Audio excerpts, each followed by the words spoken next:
Apa khabar semua? Bertemu kita sekali lagi dalam video kali ini di mana kita akan tengok apa sebenarnya perbezaan antara minyak RON 95 dan RON 97. Disebabkan minyak RON 97 ni dia lebih mahal dari RON 95, kita pun dengar macam-macam perbandingan yang orang buat. Ada yang kata RON 97 ni lebih jimat dan boleh jalan lebih jauh. Ada juga yang kata RON 97 ni boleh bersihkan enjin. Ada juga yang kata RON 97 ni boleh tingkatkan kuasa enjin dan enjin akan jadi lebih lancar dan smooth je masa memandu. Anda rasa betul ke semua ni? Okey, mari kita tengok. Tapi sebelum tu, kalau anda baru je terjumpa channel ni, jangan lupa klik butang like dan subscribe. Baik, jadi kita semua tahu yang minyak petrol ni senang terbakar, betul tak?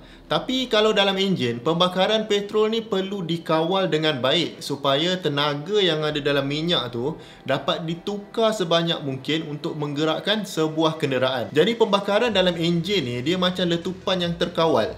Memang sewaktu enjin tu direka bentuk pun, para jurutera ni dah kira dah banyak mana udara akan masuk dalam enjin, dan kalau udara banyak ni, berapa banyak minyak yang perlu dicampurkan. Bila minyak tu dah ada dalam tempat pembakaran, berapa pula tekanan yang sesuai untuk bakar minyak tu. Bila dah dimampatkan, bila pula nak hidupkan spark plug untuk bakar minyak tu, untuk pastikan pembakaran yang berlaku adalah sempurna. Adakah sebelum tekanan maksimum? Adakah bila tekanan tu tengah maksimum? Dan benda ni pula berlaku dengan sangat cepat tau. Anda berkelip je, minyak tu dah terbakar. Sebab tu enjin anda ada maksimum RPM kan, sama ada 6,000 atau 7,000. Sebab kalau laju sangat, proses pembakaran ni tak dapat disusun dengan sempurna. Dan minyak ni pula bila disuntik masuk ke dalam tempat pembakaran tu, dia ada dalam bentuk partikel-partikel yang sangat kecil. Macam contohnya dalam spray nyamuk tu kan. Tapi tak adalah sebanyak tu. Tujuan spray yang sangat kecil tu pula adalah supaya minyak tu dapat disembur dengan sekata sebelum dibakar. Jadi engineer ni dia dapat kira dengan tepat berapa lama tempoh untuk semua minyak tu dibakar. Okey, jadi kita dah tahu yang proses pembakaran minyak dalam enjin ni adalah sesuatu proses letupan terkawal dan memang penting untuk kesemuanya berjalan dengan tepat. Minyak tu dia tak boleh meletup terawal sikit atau terlambat sikit. Kalau tak, enjin anda boleh rosak. Dan untuk itulah salah satu puncanya minyak ni boleh meletup secara spontan bergantung kepada research octane number ataupun RON. Dan kalau di Malaysia ni kita familiar dengan RON 95 dan RON 97 lah. Di sebahagian stesen minyak ada lagi RON yang lagi tinggi, iaitu RON 100. Dan macam biasalah, lagi tinggi RON ni, lagi mahal lah harga minyak tu. Jadi melainkan anda bawa supercar atau performance car, kebanyakan kita akan guna sama ada RON 95 atau RON 97. Ada satu masa tu beza harga RON 95 dengan 97 ni tak banyak. Jadi orang ramai ambil kesempatan untuk isi RON 97. Dan biasanya kita secara normal akan anggap RON 97 ni lebih baik lah dari RON 95 sebab harganya lebih mahal. Betul tak? Tapi apa sebenarnya yang membezakan RON 95 dengan RON 97 ni? Jadi kalau ikutkan penerangan saya tadi, pembakaran minyak dalam enjin ni adalah satu proses yang pantas dan tepat.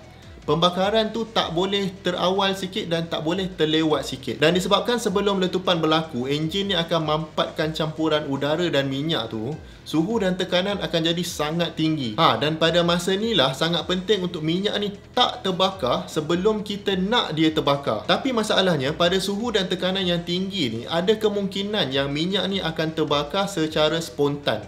Dia akan terbakar sebelum kita nak dia terbakar.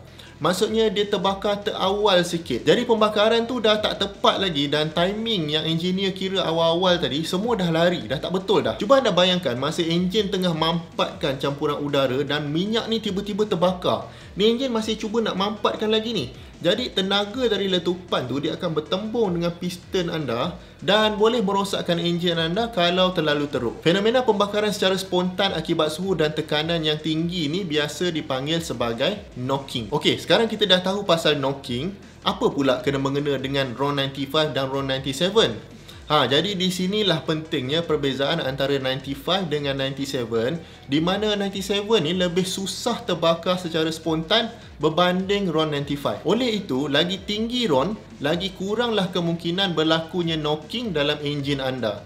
Dan oleh itu, makin selamatlah enjin anda. Oleh sebab tu, kalau anda ni memiliki kereta performance ataupun memang kaki tekan lah, sangatlah patut untuk anda menggunakan RON 97. Ini disebabkan bila enjin anda dipaksa beroperasi pada tahap maksimum, tekanan dan suhu pembakaran akan jadi sangat tinggi Dan kalau anda pakai RON yang rendah, knocking mungkin mudah berlaku. Tambahan pula, enjin yang berkuasa tinggi ni selalunya beroperasi pada compression ratio yang lebih tinggi. Maknanya tekanan sebelum pembakaran lebih tinggi dari kereta biasa lah. Dan knocking memang mudah berlaku. Jadi untuk kategori kereta yang sebegini, memang sesuai untuk gunakan RON 97 dan RON 100. Untuk kebanyakan kita yang kadang-kadang saja bawa kereta full throttle, RON 95 pun dah memadai. Kalau enjin anda tak dipaksa bekerja terlalu kuat, maka knocking jaranglah berlaku. Tambahan pula, kereta-kereta baru sekarang ni enjin dia sangat canggih dan memang ada sistem untuk menghalang knocking daripada berlaku. Tapi macam mana pula dengan sangkaan bahawa RON 97 akan bagi kuasa yang lebih pada enjin anda? Boleh tak dia jalan lebih jauh berbanding RON 95? Okey, macam yang saya cakap tadi, perbezaan RON 95 dengan 97 ni adalah RON 97 dia lebih susah terbakar secara spontan. Itu saja. Dia nak terbakar bila kita nak dia terbakar. Jadi pembakaran akan lebih sempurna. Jadi kalau ada kesan lain seperti rasa macam lebih kuasa, enjin lebih smooth dan boleh jalan lebih jauh tu, dia bukannya kesan langsung dari menggunakan RON 95 atau RON 97. Ia adalah kesan daripada sama ada kereta anda dapat bakar minyak dengan sempurna ataupun tidak. Jadi kalau ada beza pun untuk enjin moden ni, perbezaan dari segi mileage dan power takkan ada banyak. At least dia takkan sangat banyak sampai dapat offset harga yang anda bayar tadi untuk minyak RON 97. Nak paling senang, anda cek je dekat area fuel cap anda tu, akan ada tulis minimum octane rating. Anda ikut saja recommendation dia. Memang engineer dah kira dan memang selamat kalau kita ikut recommendation dia. Sebab minyak 95 pun sebenarnya premium juga. Dekat negara lain ada yang guna RON 88 dan RON 91. Cuma sebab RON 95 ni yang paling rendah dekat Malaysia, kita je yang rasa macam 95 tu tak best. Tapi sebenarnya okey saja. Apa-apa pun, berbelanjalah menggunakan minyak dengan kemampuan masing-masing. Kalau kereta anda betul-betul mahal dan anda pula jenis yang tekan minyak sampai habis memanjang, gunalah RON 97. Bagi yang selebihnya, pilihan adalah di tangan anda.